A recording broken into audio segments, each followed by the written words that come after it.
नमस्कार, प्रभास अक्षी news network पर आप सभी का स्वागत है।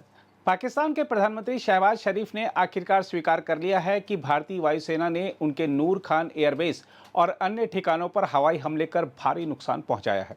इससे पहले पाकिस्तान के पूर्व एयर मार्शल भी यह सच स्वीकार कर चुके हैं कि भारतीय हमले में पाकिस्तानी वायुसेना को संसाधनों और जवानों का बड़ा नुकसान हुआ है। जहां तक शहबाज शरीफ के बयान की बात है तो आपको बता दें कि उन्होंने बताया है कि हवाई हमलों की जानकारी उन्हें रात 2:30 बजे जनरल असीम मुनीर ने फोन कर दी थी। 9 और 10 की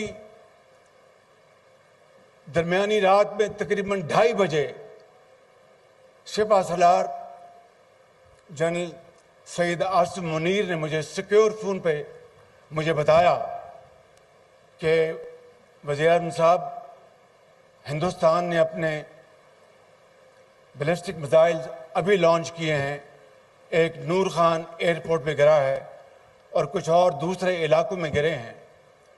वहीं पाकिस्तान के पूर्व एयर मार्शल मसूद अख्तर ने कहा है कि 10 मई को भारतीय सेना ने लगातार 4 ब्रह्मोस मिसाइलें दागी। उन्होंने कहा कि इस दौरान अवाक्स क्षतिग्रस्त हो गया और पाकिस्तानी वायुसेना के 6 कर्मचारी मारे गए।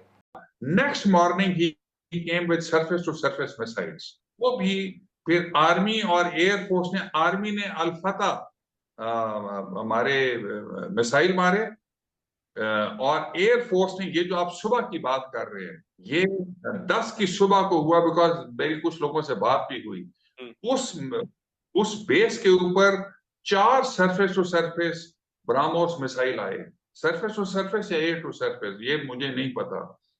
तो पायलट्स जो हैं वो पहले दौड़े कि वो अपने जहाजों को सिक्योर करें, और जैसे पहला आया वो जूम करके ऊपर से दूसरा आया, फिर तीसरा आया, फिर चौथा आया, जो कि अनफॉर्चुनेटली बुलारी में डायरेक्टली आके एक हैंगर पे लगा, जहां पे एक हमारा एवैक्स खड़ा था, जो डैमेज हुआ, जहां पे शहादतें भी हुई। हम आपको यह बता दें कि भारत की स्वदेश निर्मित आकाश तीर वायु रक्षा नियंत्रण और रिपोर्टिंग प्रणाली ने पाकिस्तान के साथ 4 दिन तक चले सैन्य टकराव के दौरान ड्रोन और मिसाइलों सहित पाकिस्तानी हवाई हमलों को बेअसर करने में महत्वपूर्ण भूमिका निभाई।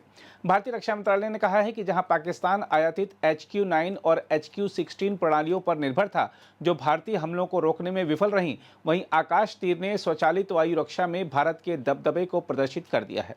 हम आपको बता दें कि सरकारी कंपनी भारत इलेक्ट्रॉनिक्स लिमिटेड द्वारा निर्मित आकाश तीर को लगभग 1 वर्ष पहले भारतीय सेना में शामिल किया गया था। रक्षा मंत्रालय ने कहा, अंधेरे आसमान में एक नए प्रकार का योद्धा जाग उठा है। वह लड़ाकू विमान की तरह दहाड़ता नहीं था, न ही मिसाइल की तरह चमकता था। वह सुनता था, वह गणना करता था, वह हमला करता था। रक्षा मंत्रालय ने कहा, यह अदृश्य कवच आकाश तीर अब रक्षा पत्रिकाओं तक सीमित अवधारणा नहीं है। यह भारत की वायु रक्षा की तेज धार है। वह अदृश्य दीवार है जिसने 9 और 10 मई की रात मिसाइलों और ड्रोन की बौछार को रोक दिया, जब पाकिस्तान ने भारतीय सैन्य और नागरिक क्षेत्रों पर अपना सबसे घातक हमला किया था। आकाश तीर की भूमिका को साझा करते हुए रक्षा मंत्रालय ने कहा है कि यह भारत की पूर्णतया स्वदेशी स्वचालित वायु रक्षा नियंत्रण और रिपोर्टिंग प्रणाली है, जो आने वाले हर मिसाइल को रोककर उसे निष्क्रिय कर देती है। मंत्रालय ने एक बयान में कहा है कि आकाश तीर ने दिखा दिया है कि यह दुनिया में मौजूद किसी भी चीज से अधिक तेजी से देखता है, निर्णय लेता है और हमला करता है। हम आपको बता दें कि वायु रक्षा प्रणाली की विशेषताओं के बारे में मंत्रालय ने कहा है कि यह प्रणाली मित्रवत गोलीबारी की संभावना को कम करती है, जिससे शत्रु के लक्ष्यों पर तेजी से हमला किया जा सकता है। साथ ही विवादित हवाई क्षेत्रों में विमानों की सुरक्षा भी सुनिश्चित की जा सकती है।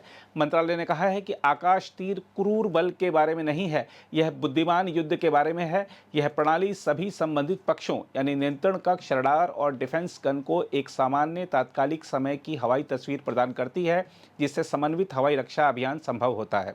बयान में कहा गया है कि यह प्रणाली स्वचालित रूप से दुश्मन के विमानों, ड्रोन और मिसाइलों का पता लगाने, उन पर नजर रखने और उन पर हमला करने के लिए डिजाइन की गई है। अगर आप भी लेना चाहते हैं देश दुनिया की तमाम जानकारी, तो आज ही सब्सक्राइब करें हमारे चैनल को। साथ ही नीचे दिए बेल आइकन को जरूर दबाएं ताकि हर अपडेट आप तक पहुंच सके।